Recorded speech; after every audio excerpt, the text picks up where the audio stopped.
Concernant mon livre, qui porte un titre évidemment avec un sens un sens qui parle quand même beaucoup, puisqu'il s'agit de 100 ans de solitude juive, qui est une formule que j'emprunte à Aaron Appelfeld lui-même. Et ce livre est en fait un essai en hommage à l'œuvre de jeunesse d'Aaron Appelfeld, en l'occurrence plus d'une centaine de nouvelles qu'Appelfeld a écrites et publiées avant de s'attaquer à la forme roman.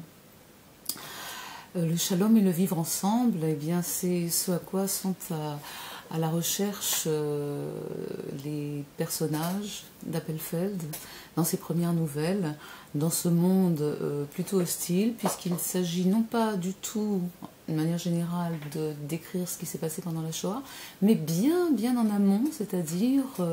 dès la deuxième partie du XIXe siècle, première partie du XXe, même si les dates ne sont pas précisées, on sent qu'il s'agit de cela. Et c'est donc tout un monde juif qui est en train, en fait, de se déliter, mais qui néanmoins est toujours à la recherche justement de cette paix, une paix intérieure,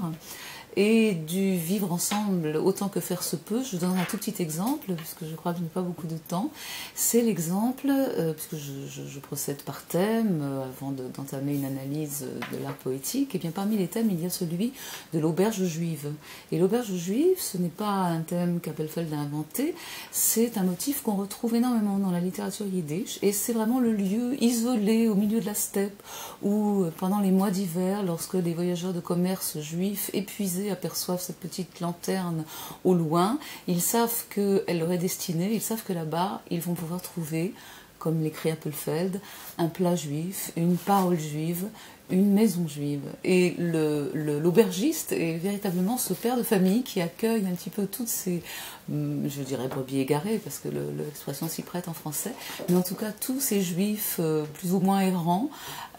qui cherchent donc de la chaleur physique, certes, mais avant tout une chaleur humaine et spirituelle dans un monde juif qui commence encore une fois à s'étioler et à partir un petit peu dans toutes les directions.